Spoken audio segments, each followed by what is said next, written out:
Wow, wow, wow. The Indiana Fever have traded NaLyssa Smith and got Sophie Cunningham in a three-way trade. NaLyssa Smith's exit from the Indiana Fever is setting the sports world abuzz. After her move to Dallas, she made sure her parting words hit hard, stirring up plenty of debate among fans and critics alike. Meanwhile, the Fever have taken a daring leap by acquiring Sophie Cunningham, a player poised to potentially reshape the team's future. Could this trade prove to be a game-changing masterstroke, or is it just another misstep? And what implications does it have for Caitlin Clark's role moving forward, potentially paving the way for Indiana's success? And I want to say this as respectfully as I possibly can, but I think that Indiana had to kind of pay a little to get rid of NaLyssa Smith. As sad as that sounds, and boy, did they pay a hefty price. NaLyssa Smith's stint with the Indiana Fever has come to an explosive end. After her trade to the Dallas Wings, she didn't hold back in expressing her true feelings. While most players stick to a professional script post-trade, Smith chose a far less conventional route. Instead of a courteous thank you or an understated farewell, she unleashed a parting barb that left fans and pundits in shock. Her message wasn't merely a goodbye, it was a pointed critique of how she believed the Fever had mistreated her. Excited to play for an organization that believes in me? That single line set the internet ablaze. The underlying message was clear. Smith felt that Indiana had abandoned her, leaving her undervalued, overlooked, and sidelined. But is her grievance justified, or is it just a case of a player falling short of expectations? While Smith was busy airing her frustrations, the Fever were making strategic moves, signaling they were no longer willing to wait for untapped potential to translate into performance. Enter Sophie Cunningham, a talent whose arrival in Indiana might just be the franchise's most promising turn in years. Now, Sophie Cunningham is a good player. She can shoot the three. She can 3-and-D it. She's pretty good on defense. She's fast. I think the Fever are looking for like the fast pace. I think bringing Sophie over is definitely going to spread the floor a lot more. Before diving into Cunningham's impact, let's break down exactly why NaLyssa Smith's chapter with the Fever came to a close. Drafted as the second overall pick in the 2022 WNBA draft, Smith was heralded by Indiana as a cornerstone, a player around whom they could build for the long haul. For a while, it truly seemed like they'd struck gold. In her rookie campaign, Smith showcased moments of brilliance, averaging 13 points and 8 rebounds per game, which proved she could hold her own among the league's elite. The raw potential was undeniable. The issue, however, was that those bright flashes never evolved into consistent performance. By the 2024 season, Smith had not blossomed into the player Indiana had envisioned. Her scoring dropped, rebounding numbers declined, and, most notably, her overall impact on the game began to wane. What was once a promising young star gradually transformed into a player who appeared lost on the court. Mistakes accumulated, defensive lapses became routine, her shot selection faltered, and in those critical clutch moments, she was more often on the sidelines than making a decisive impact. For a team determined to rebuild its winning culture, Smith no longer fit the puzzle. While she saw herself as a foundational piece, the Fever were shifting gears, seeking players capable of thriving in a fast-paced, high-energy system. Despite her talent, she simply didn't align with that vision. It wasn't a question of if she would be moved, it was merely a matter of when. When the trade finally went through, sending Smith to Dallas and ushering in Sophie Cunningham to Indiana, it was clear that the Fever weren't just pursuing a fresh start. They were making a bold statement. Smith's reaction was immediate and unmistakable. Within minutes of the trade announcement, she scrubbed every reference to the Indiana Fever from her social media, revamped her Instagram bio, and delivered a pointed dig at her former team.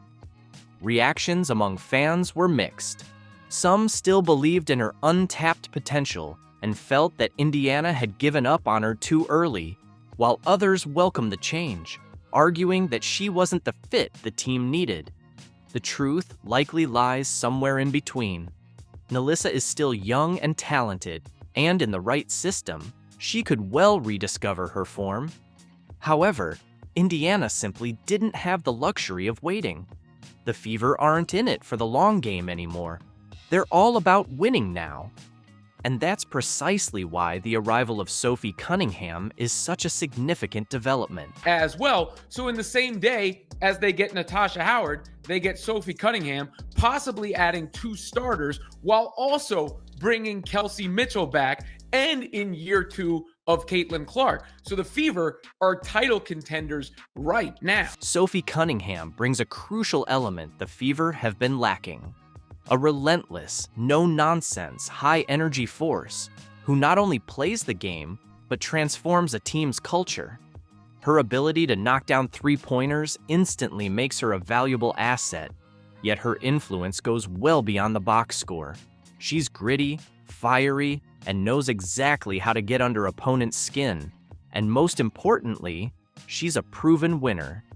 This is precisely the kind of cornerstone you build a championship team around. And that's exactly why Indiana made this trade. For Caitlin Clark, this move could be transformative. Cunningham is the teammate who will always have her back, consistently sinking big shots, locking down tough defense, and infusing the team with a much-needed competitive edge. When you have a generational talent like Caitlin, you don't have the luxury of waiting around for other players to step up. You surround her immediately with the right pieces. That's exactly what this trade achieves. Cunningham fits perfectly into the modern WNBA, versatile enough to play multiple positions, stretch the floor with her shooting, and defend the league's top perimeter players. Meanwhile, NaLyssa Smith is still searching for her identity in this league, and that's where the difference lies. The Fever didn't just trade one player for another. They upgraded their mentality, their culture, and their immediate ability to win. The coaching staff recognized that Smith wasn't meshing with their system, and rather than force a fit, they opted to bring in someone who would. It wasn't a question of if, but when. With the pieces falling into place, Caitlin Clark, Kelsey Mitchell, Aaliyah Boston, and now Sophie Cunningham, the foundation is set for a team that can truly dominate. As for Smith, she's heading to Dallas with something to prove. Will she thrive in a fresh environment, or will her struggles persist? Only time will tell. But one thing is clear, Indiana is done dwelling on the past. They're focused on building a winning future, and with Cunningham in the mix, that future looks significantly brighter. This trade wasn't merely about swapping players, it was a strategic shift designed to redefine the franchise's trajectory, with no intention of looking back. Now that the dust is settled, it's time to examine what this move means for Caitlin Clark and the Indiana Fever's future. This wasn't just a decision to move on from NaLyssa Smith, it was about reconfiguring the team around their emerging franchise star. Caitlin Clark is arguably the most anticipated rookie in WNBA history, and Indiana needed to construct a supporting cast that perfectly complemented her game. And that's precisely where Sophie Cunningham comes in. Caitlin is an elite playmaker, a true floor general capable of scoring from anywhere. To fully unlock her potential, however, she needs teammates who can spread the floor, provide solid defense, and move without the ball. That's where Cunningham seamlessly fits. Let's start with spacing. One of the Fever's biggest concerns this season was ensuring ample room on the floor. Caitlin thrives in an open court, whether she's creating for herself or setting up her teammates. Aaliyah Boston dominates inside, and she needs space in the paint to assert her presence, while Kelsey Mitchell, one of the league's top shooters, benefits immensely when opponents are forced to cover her perimeter threat. The issue with NaLyssa Smith?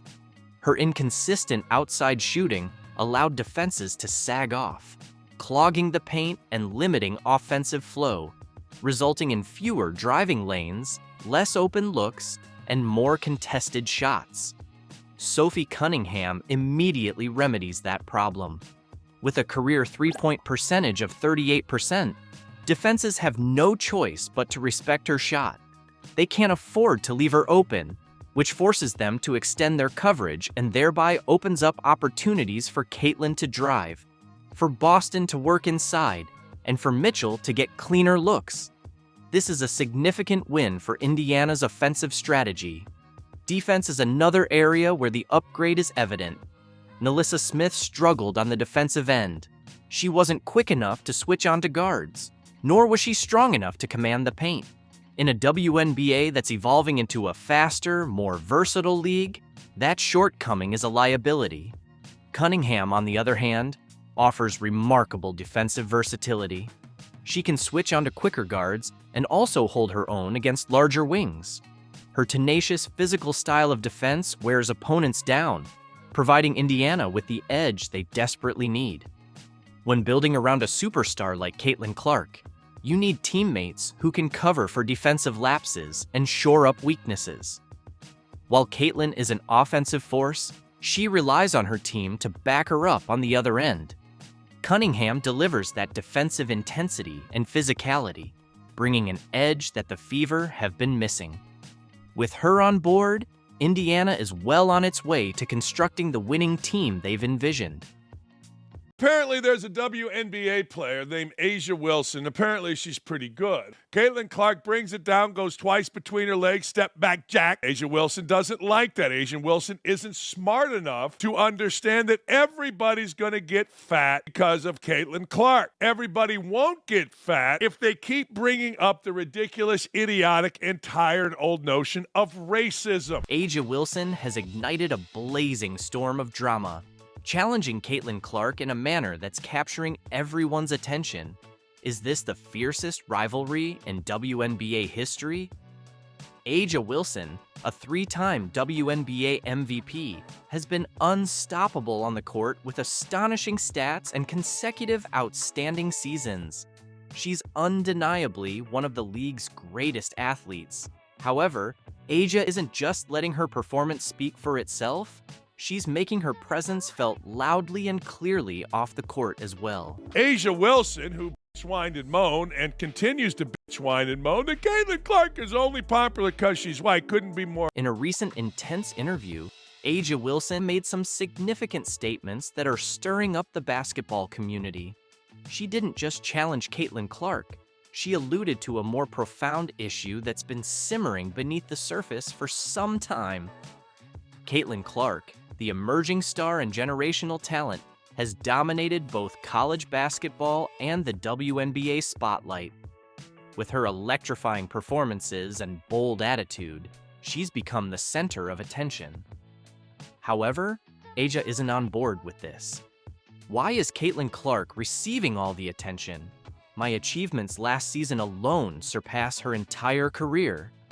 And if that wasn't enough, A'ja went a step further by claiming that the primary reason Caitlin garners so much hype is because she's white. Hey, look, we love Steph Curry as a black man because of how he plays. We don't give two craps about Steph Curry or Caitlin Clark being white, black, green, or purple. When in doubt, yell racism, and when in doubt, look stupid doing it. And the latest is this moron named A'ja Wilson. A'ja Wilson has ignited a full-scale drama, publicly challenging Caitlin Clark in a way that's sparking widespread conversations.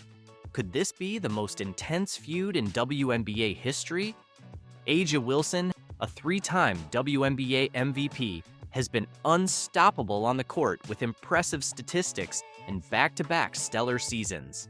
She's unquestionably one of the league's premier athletes. However, A'ja isn't just letting her on-court prowess speak for itself. She's making her stance known loudly and clearly off the court as well. A'ja didn't stop with Caitlin Clark. She also brought Paige Buchers into the conversation, with Paige set to join the WNBA soon. A'ja is already asserting that she's not getting the spotlight she deserves because she is a black woman. Her frustration seems to stem from feeling overlooked, questioning why her MVP seasons, record-breaking performances, and championships aren't making her the face of the league. But here's where things get wild. A'ja suggested that Caitlin Clark should face a lifetime ban for what she described as a lack of respect for the game and its pioneers. What does that even mean? The internet exploded. Fans are taking sides, with some agreeing that race plays a role in media narratives, while others believe A'ja is going too far. Here's what she had to say. "I think it's a huge thing. A lot of people may say it's not about black or white, but to me, it is. It really is, because you can be top-notch at what you are as a black woman, but yet that's something that people don't want to see. They don't see it as marketable, so it doesn't matter how hard I work. It doesn't matter what we do as black women. We're still going to get swept underneath the rug. That's why it boils my blood when people say it's not about race, because it really is." Players like Brianna Stewart and Diana Taurasi have reportedly weighed in. A'ja Wilson is the queen of the WNBA, but Caitlin Clark is box office. The debate over A'ja Wilson and Caitlin Clark isn't just about stats or accolades. It's about what defines greatness in the WNBA and who deserves the spotlight. Is this frustration rooted in jealousy and an inability to accept that Caitlin Clark has changed the game in ways A'ja never has? A'ja Wilson plays for the Las Vegas Aces, a team so stacked with talent that they could probably win games with half the roster. Kelsey Plum, Chelsea Gray, and Jackie Young are not just supporting players.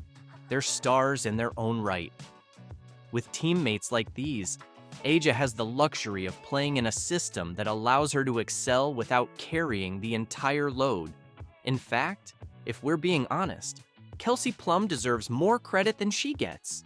Her playmaking, scoring, and ability to take over games make life significantly easier for A'ja. If Kelsey wasn't there to pick up the slack, would A'ja still be an MVP? That's debatable.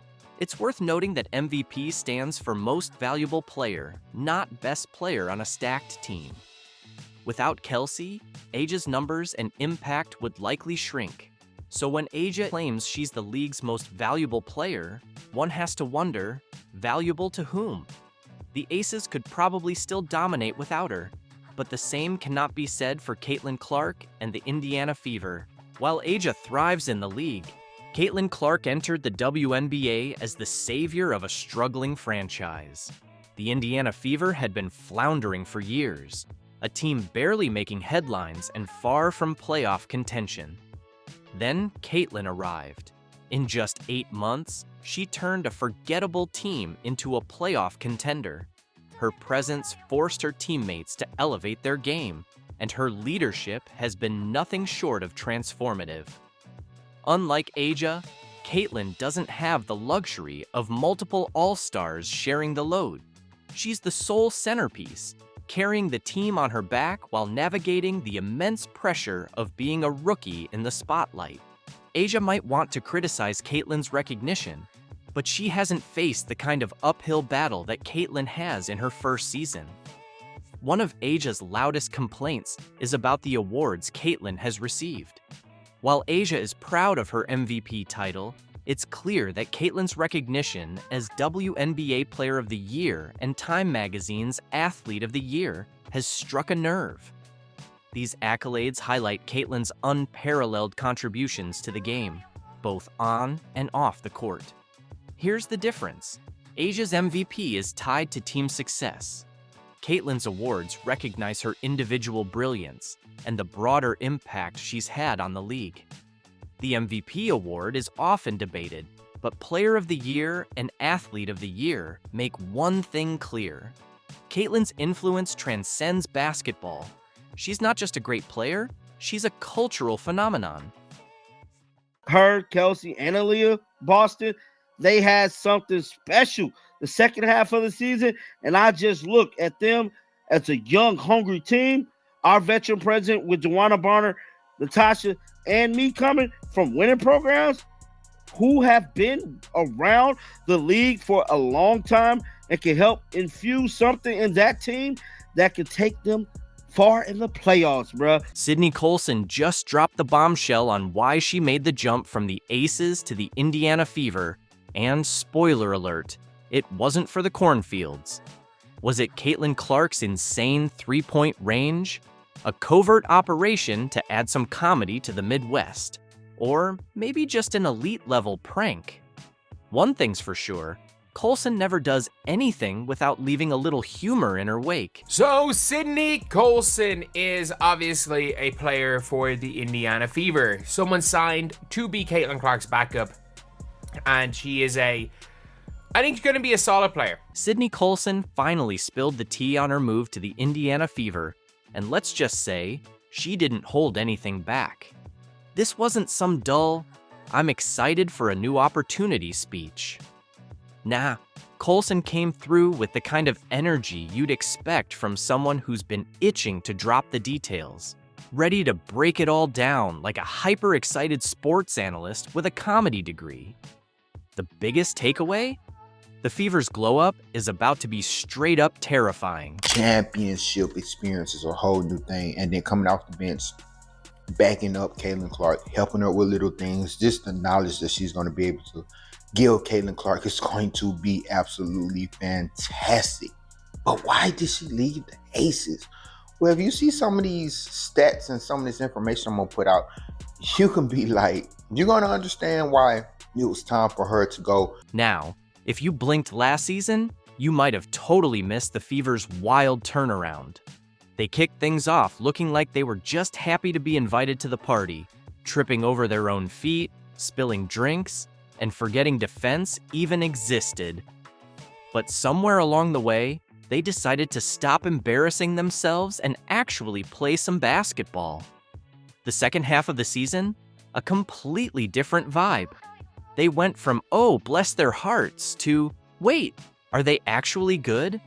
And trust me, Colson was paying attention. It was only a matter of time before Sydney Colson got to rubbing her hands together like Birdman to tell it all, dog. And that's exactly what she did in a recent interview. Now, we know Sydney Colson came over to the Fever from the Las Vegas Aces. According to Colson, that comeback wasn't just a fluke. It was a warning shot. The Fever figured things out late last season, and now, with Caitlin Clark in the mix, yeah, Colson didn't hold back. This team is about to be downright terrifying. Like, hide your favorite team's playoff dreams terrifying. Like, we're taking receipts terrifying. And Colson? She was all in on the chaos. Sydney reveal, I am very excited for this new opportunity with Indiana. I know several players and coaches from the Fever, and I trust what I know about them, Colson said. I'm excited to be a part of the vision that the staff has for this team, and I'm ready to get to work. Let's be real, she could have stuck with the Aces, where winning feels like a given at this point. But where's the fun in that? That's like playing a video game on easy mode. Colson wanted the challenge, the drama, the chance to be part of something on the rise, not something that's already been built. The Fever weren't offering her a seat on a championship train. They handed her a hammer and said, "Help us finish this." And honestly, that makes perfect sense. If there's anyone who thrives on being underestimated, it's Sydney Colson.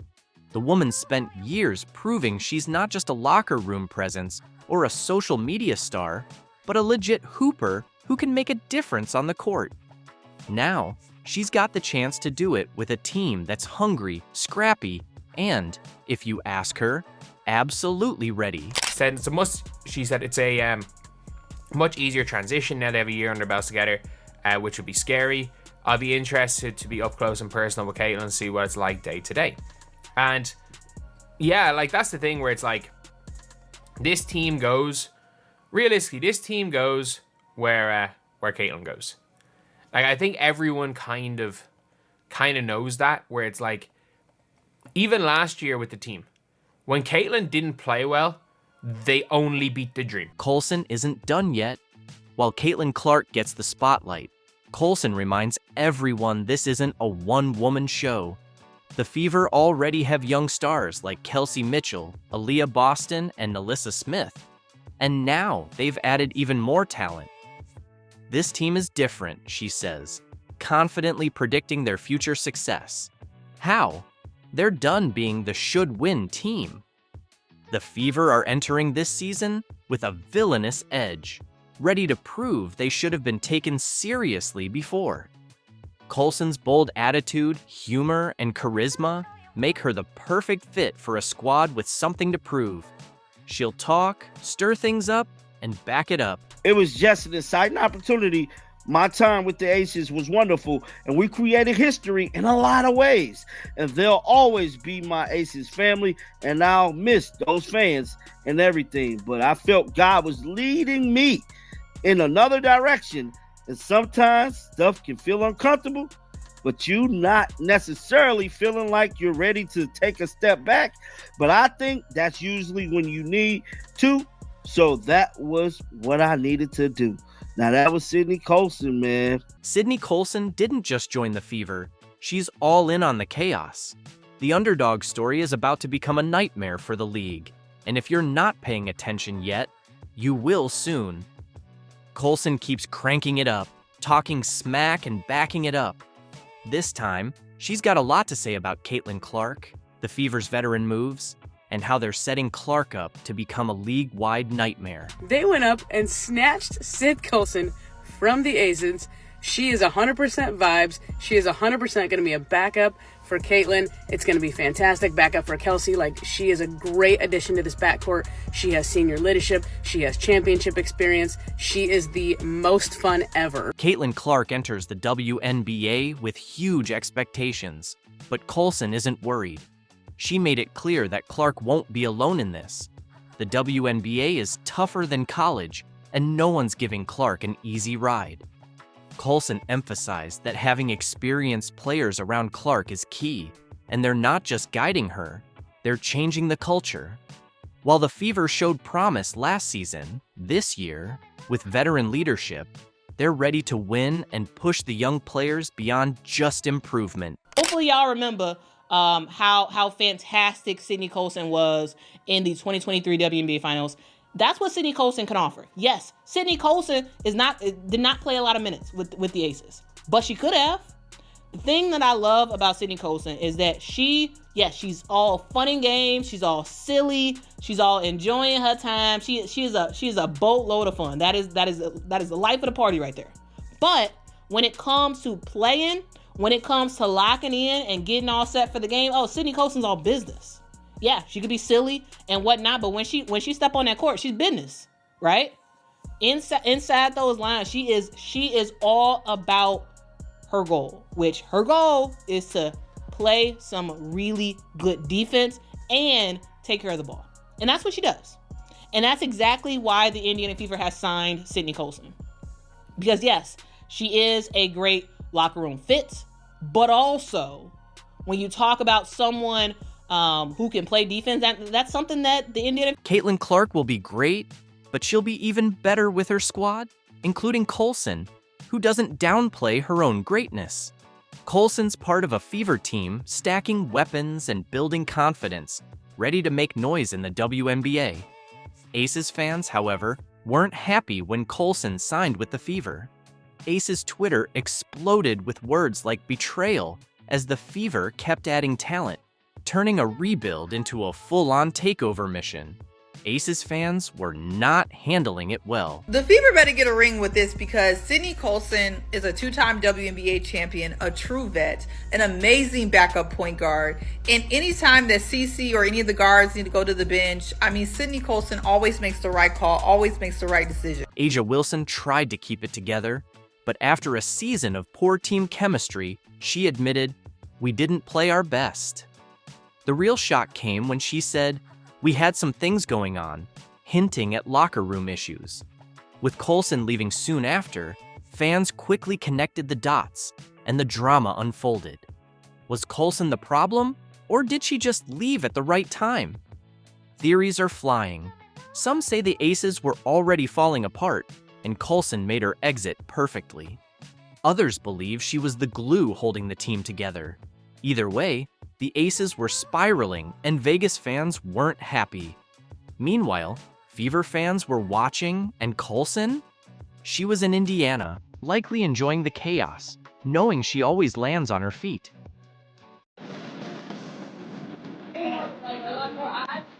Like, for real. I feel like I'm like in a little bit of a dream, but it's just super dope, super cool. I don't know if I ever seen myself on like this many billboards and pictures, so this is really good. Oh, now it's really real, huh?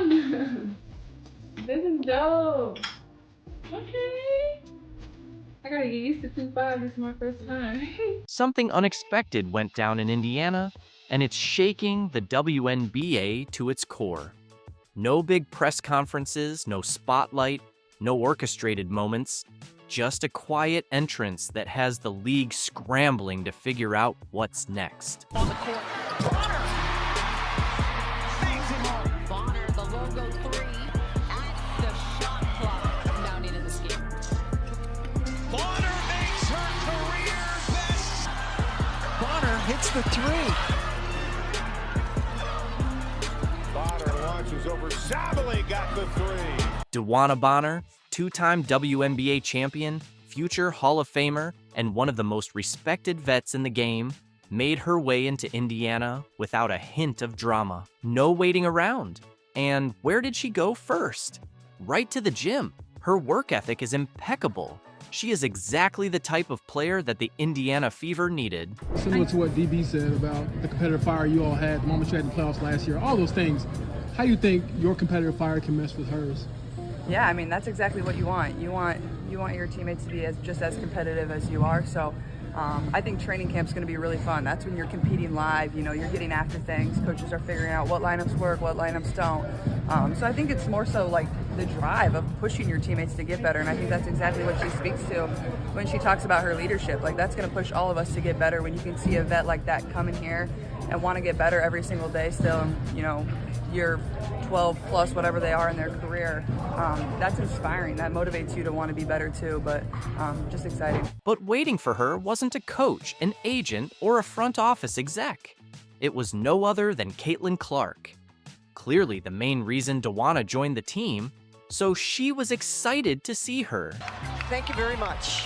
That's what 6'5" would do for you. Pick up, rebound, Fagbinley. Futility from 3 for the Sparks. Over there, Fagbinley comes up with it. Here's Clark and Trent, leaves it behind for... There's just 1 of 5. They go threes. Yeah, they do. Nice. The rookie sensation, the once-in-a-generation talent, the player every team in the league has been scrambling to figure out. South Carolina players in this game, by the way. Sure do. Tiffany Mitchell, Alicia Gray. South Carolina players in this game?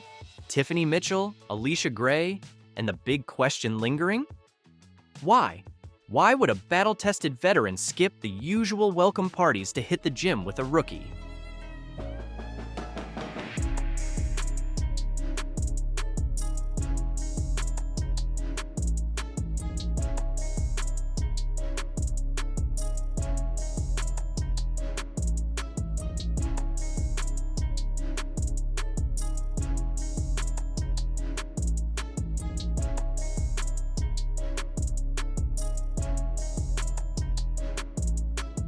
This wasn't just a workout. This was a message to let everyone in the league know that they are coming prepared for the new upcoming season.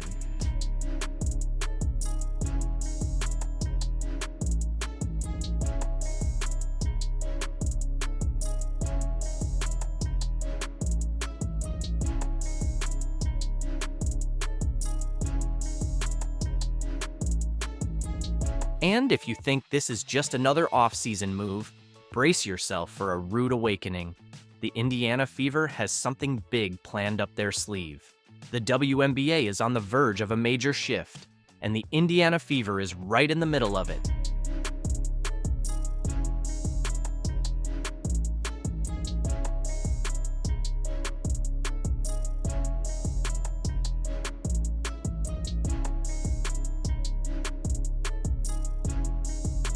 This season is just getting started, and you won't want to miss a single moment. What's up, Fever fans? DB here. So happy to be here, so excited.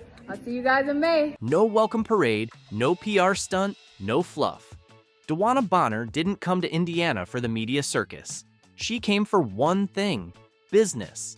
A two-time WNBA champion, a future Hall of Famer, and one of the game's most respected veterans. But instead of basking in the spotlight or making a dramatic entrance, she went straight to the gym. I'm just happy that I can still be a part of it. I'm happy that I'm still wanted, in different organizations and have the free agency that I had. And I'm coming to probably one of the best fan bases in the world right now, so I'm pretty honored to. No cameras, no distractions, just pure focus. That's not a casual arrival. That's a message.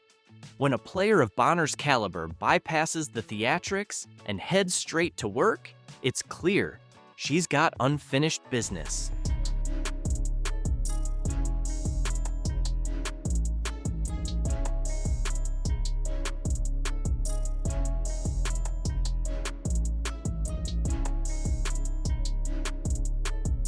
And here's where it gets even more interesting. Bonner isn't stepping into Indiana as the face of the franchise. She's not here to demand the ball, dominate games, or make a statement. She's taking on a role most superstars would avoid, a supporting piece to an already budding young core. I'm coming to probably one of the best fan bases in the world right now. That's almost unheard of in professional basketball, where ego usually collides with team chemistry. But for Bonner, this isn't about status, it's about strategy. She sees something special in this Indiana squad, and she knows exactly how to take it to the next level. The way they came back the second game, it just makes you excited to, okay, I want to be a part of that. They didn't lay down and quit. They came back and actually try to beat us early, that next game. So it just shows a lot about their character and how hungry they are. And her first move in a Fever uniform made one thing obvious. She's here to win, and she's not wasting a second. She's linking up with the player poised to redefine the league, Caitlin Clark. This isn't just mentorship, it's about building chemistry, trust, and ensuring Indiana isn't just competitive, but dominant. Time and his third, currently 5 catchings for second. Time and again, Bonner's message is simple. Clark doesn't need someone to shape her. She's already built for this moment. That's what makes this move so dangerous for the rest of the WNBA. Because if you thought Bonner was just here to mentor Clark, think again. She's here to partner up, to sharpen her, to elevate her. And if that playoff battle was any sign, these two aren't just going to coexist, they're going to dominate. Let's be real. DeWanna Bonner could have gone anywhere. Teams lined up, contenders made their pitches. She had the leverage to choose a championship-ready roster. But she chose Indiana, a team still finding its stride, a franchise that, just a couple years ago, was an afterthought in the playoff hunt. That's not just a decision, that's a statement. A player of her caliber doesn't make a move like this unless she sees something the rest of the world hasn't caught on to yet. This Nike billboard honors the all-time NCAA Division I scoring leader. I love that. Nike has finally reached out to Caitlin Clark with a substantial apology, signaling a strategic move that goes far beyond merely adding a banner or placing a prominent advertisement in an arena. For months, fans have been left wondering why Nike, the world's leading sports brand, remains silent about its most promising young star. Their prolonged silence was nothing short of deafening. With Adidas now stepping in with a lucrative offer, Nike appears to be urgently addressing the situation to secure Clark's allegiance. The pressing question is whether Nike's apology is heartfelt or simply a reactive measure to prevent losing Clark to a competitor. This unfolding drama not only highlights the fierce competition within the sports apparel industry, but also sets the stage for Clark's potential dominance in the WNBA. Nike struck absolute gold when they signed Caitlin Clark to an 8-year, $28 million endorsement deal. So why in the world? Caitlin Clark, women's basketball's breakout star, had an extraordinary season. She propelled her team to new heights, shattered multiple records, and captivated audiences with her electrifying play style, establishing herself not just as a player, but as a true game changer. With Nike securing her with a substantial contract, expectations soared that her first playoff game would become the most watched WNBA playoff event since 2000, potentially drawing 1.84 million viewers. However, reality fell short of these lofty expectations. And with that, Nike has not done one thing to promote her. We have not seen any commercials, we have not seen any ads, we have not seen any Caitlin Clark merchandise, and we for sure as hell have not seen any Caitlin Clark. For months, Nike did little to promote Caitlin Clark. There were no major shoe releases, campaigns, or significant advertisements, leaving fans puzzled by the brand's silence. This was starkly different from Nike's robust support when LeBron James entered the NBA, complete with signature shoes and nationwide billboards. Meanwhile, Adidas seized the opportunity. Rumors emerged that Adidas was ready to offer Clark a $30 million deal, positioning her as the face of women's basketball, much like LeBron for men's. Adidas wasn't willing to let Nike's oversight continue without capitalizing on Clark's rising prominence. So, what happened next? After months of neglect, Nike finally acted by displaying a massive banner of Clark at the Indiana Fever Arena. This grand gesture seemed less like a celebration and more like damage control to prevent her from moving to Adidas. Fans doubted its sincerity, viewing it as a reactive measure rather than genuine support. Nike had ample time to promote Clark, but waited until Adidas showed interest, appearing to panic at the threat of losing her. Clark didn't passively accept Nike's sudden attention. She attended Nike's event and delivered a powerful speech about the future of women's basketball, emphasizing the sport's growth, increasing viewership, and the importance of national television coverage. Her upcoming signature shoe, modeled after Kobe Bryant's legendary line, signifies more than personal achievement.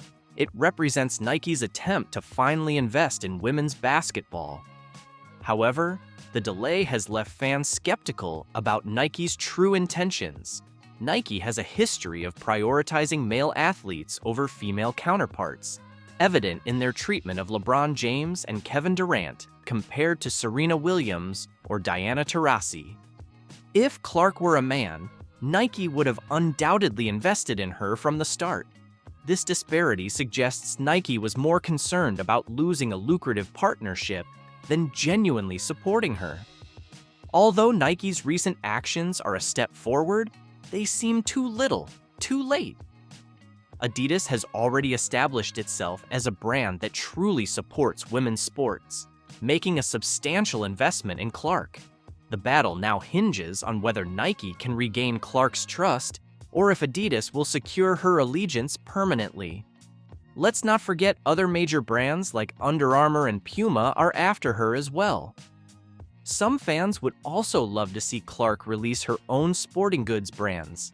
Clark is not just a phenomenal player, but a trailblazer advocating for the growth of women's basketball.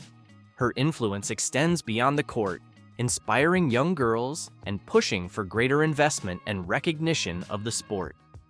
Signature shoes symbolize an athlete's star power and the brand's commitment.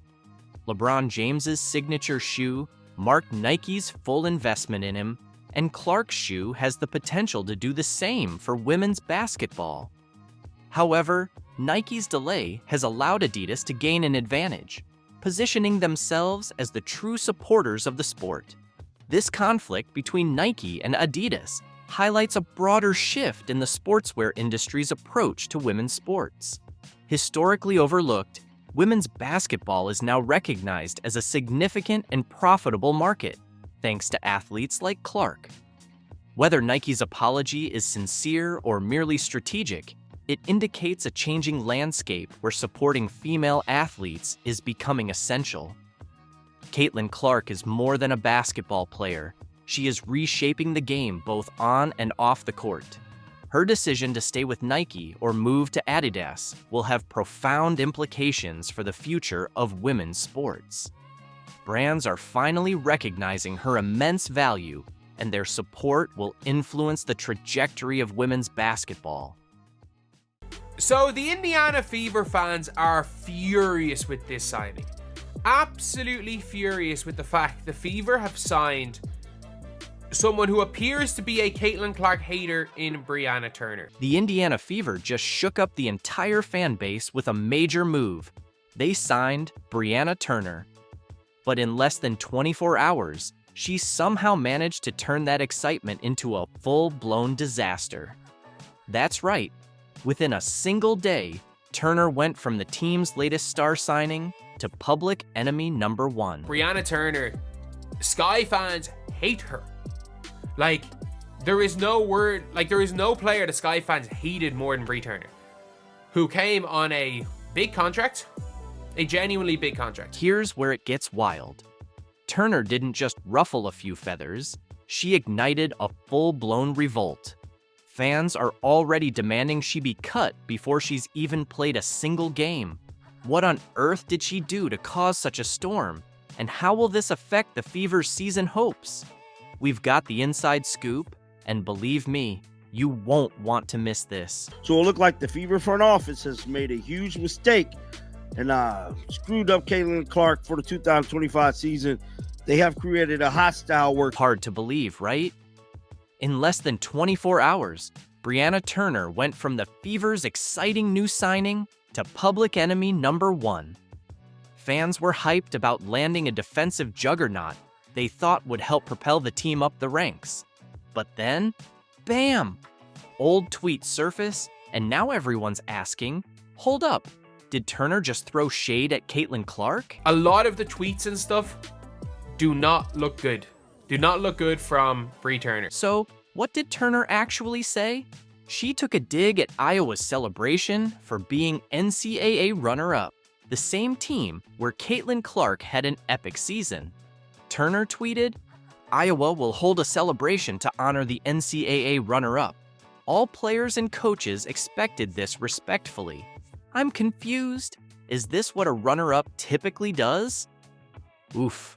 Not exactly the best way to win over your new fan base, right? So, she tweeted this. Iowa will hold a celebration to honor the NCAA runners-up. All players and coaches expected. This is Iowa to hold a celebration. Respectfully, I'm confused. Is this what a runner-up typically does now? Haven't seen this before. But kudos to them for publicly honoring all they've accomplished this season. I'm confused. Is this what a runner-up does? It does if you're Iowa. I'm sorry, it does. But hold up. It gets even better. When fans started calling her out, Turner didn't backpedal or apologize. Nope, she pretty much told them to take a hike. She tweeted, "Feel free to unfollow me or block me if that is bothersome to you." Yeah, not exactly a warm welcome to your new city, huh? Let's be real. She tweeted about the whole, do you remember the whole, harassment by the journalist? Or say not by the journalist, by the paparazzi, the TMZ person who tried to ask Kennedy Carter a question. And obviously she went and made a way bigger deal about that than it should have been. Curious how the fans reacted? Let's just say the internet lost it. Fans were absolutely freaking out online. One fan even said, "The fact that her new team's fan base has been crashing out over this and harassing her for activism says it all.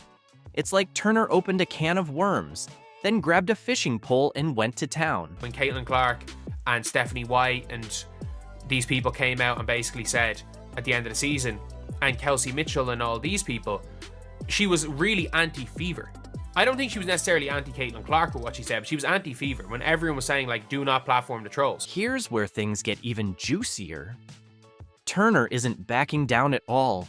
She's holding her ground, and now people are left wondering, what's next? Will the Fever step in and try to smooth things over? Or are they going to let Turner keep tweeting her way into more chaos? But at the same time, I'll give her the benefit of the doubt because some of these WNBA players have probably never had paparazzi around them in their entire lives. So they might think one person kind of getting in someone's face, ask them a question on the street in a public place is harassment. And do I think on a personal level, the people doing paparazzi stuff is right and good? No, but there's a line. If we're calling that harassment, it's everything harassment. One commentator couldn't help but point out that Turner didn't even last 24 hours before clashing with fans on Twitter. That's got to be some kind of record, right? It's like she speed ran the How to Alienate Your New Fan Base challenge. She came out on Twitter saying we needed to platform the trolls. And when somebody responded that we need to platform the trolls and call it out, and it's the responsibility of everyone to call out all this, and it's like, someone responded was like, that's the worst thing you do. These aren't people. These are literally just internet trolls that are doing it for attention. And then she basically doubled down, was like, no, you're wrong. You need to platform the trolls. You might be thinking, is this really just about a few tweets? Can't everyone just move on? But here's the thing. In today's sports world, social media is everything. It's how players bond with fans, how teams build their brand, and sometimes how careers go off the rails before they even get going. It was purely a college wants to celebrate his greatest team in the history of the college. And she comes out and goes like, why are they doing this? Runners-up shouldn't be doing this. No one would say this word if it wasn't for Caitlin Clark. You just know that. Think about it. The WNBA is on the rise. Caitlin Clark is headed to Indiana, and the Fever are getting more attention than ever. Then, here comes Brianna Turner, looking like she's ready to throw shade at the very fans who are supposed to have her back. It's like she missed the first rule of joining a new team. Don't insult the local hero. That is the one thing where I'm like, that's the one direct thing with Caitlin Clark. But she has essentially not shown to be necessarily fully anti-Caitlin Clark, but she was definitely in the group of players that you will say you could brand as saying anti-Caitlin Clark stuff. All right, so Turner's in deep water. What's her next move? Apologize? Try to make peace with the fans? Nope, not even close. She comes out swinging with a tweet that had everyone's jaws hitting the floor. Let me hit you with it. I will not bend the knee or change my online advocacy efforts to appease others while I anticipate receiving criticism, hostility, and invalidation. Can you believe she actually said that? Instead of her coming in wanting a winning mentality, now DeWanna Bonner had said some things online too, but what Brianna Turner just did is just completely disrespected the fan base as a whole. You might be thinking, all right, maybe she's just standing firm on her beliefs. But here's the catch. Turner isn't just addressing social issues. She's flat out brushing off the concerns of her new fan base. And let me tell you, Fever fans are not having it. They're already demanding she be cut before she even gets a chance to step on the court. Now, Brianna Turner is a different type of individual. Granted, she has defensive possibilities, and she's a great addition to have on a bench. But outside of that, she comes with a lot of baggage. Now, that baggage is now causing major concerns online, and people is demanding she be removed from this basketball team. But hold up, it gets even wilder.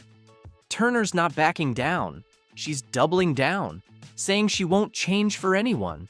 It's like she's tossing gasoline on a fire that's already raging. You've got to wonder, does she even care about winning over the fans? Or is she more focused on stirring up drama? You didn't have no way to mediate anything to where okay, guys, I know y'all feel this way about me. Let's meet somewhere in the middle. How can we move forward this? How can we move forward and past this? Want to know what DeWanna Bonner said? You can unfollow me. I'm not changing the way I feel. Now, this isn't just about Turner. It's a full-blown crisis for the Indiana Fever. Can you imagine what's going through the front office's minds right now? They're probably in full panic mode, scrambling to figure out how to handle this disaster. Do they stand by their new player and risk pushing the fans even further away? Or do they distance themselves from Turner and risk creating tension within the team? Now, is that something you want to say when you're newly to a team and you know the fan base seriously do not like you? Is to unfollow me? I'm not changing the way I feel. That right there showed me you don't care about the fans. But here's where things get really interesting. Turner's attitude might be a bigger issue than anyone realized. This isn't just about one tweet or one player. It's about the whole team dynamic and how athletes have to navigate the tricky world of social media and public perception. Now, these are the people that has to buy your tickets, watch the games, and pretty much cut your check. Now, I don't know how things was with you in Chicago. Maybe y'all was like manipulated, brainwashed, but y'all speaking out and saying things outside of basketball and sparking these race wars is the reason y'all in this position. Think about it. In today's sports world, players aren't just athletes. They're brands, influencers, role models. And when they join a new team, they're not just swapping jerseys, they're stepping into an entire new community. But Turner? It's like she completely forgot that part of the playbook. Brianna Turner stated, "Unfollow me." That was her exact words, bro. Simply telling the fans to unfollow her. How selfish was that? You might be wondering, is Turner the only athlete who's ever faced backlash for speaking out? Not even close. But here's the difference. Most athletes know how to balance their personal beliefs with their role on the team. They engage with fans, build bridges, and find common ground. Why come we can't fix the discrimination and get an understanding, meet in the middle? How can we talk this out? Because I'm here now. I know y'all not feeling what I'm putting out, but we need to talk this out instead of telling people to unfollow. But Turner? She's taking a different approach. It's like she's saying, this is who I am. Take it or leave it. And while that might sound bold at first, it's a risky play in the world of professional sports, because at the end of the day, sports are about more than just the players on the court. They're about the fans in the stands, the community backing the team, and that shared passion for the game. I know she knew, but we need to have some type of understanding. And we're not having an understanding when you're telling people to unfollow you. Granted, she can't take back what she said, but you don't come right here and slap the people in the face and say, you know what, I'm against this, that, this, and that. If you don't like it, unfollow me. So, what happens next? Well, that's the million-dollar question. Will Turner stick to her guns and risk becoming a pariah in Indiana? Or will she realize that this fight might not be worth it? Will the Fever step in and try to smooth things over? Maybe make some public gestures to win back the fans? Or will they cut their losses and move on from the drama? And what about the team's chemistry? With all this tension hanging over them, how will it affect the players as they head into what was supposed to be an exciting season? What was meant to be a fresh start could end up being a messy, divisive chapter, one that could have lasting consequences on the court and off. The stakes have never been higher, and it's anyone's guess how it'll all play out.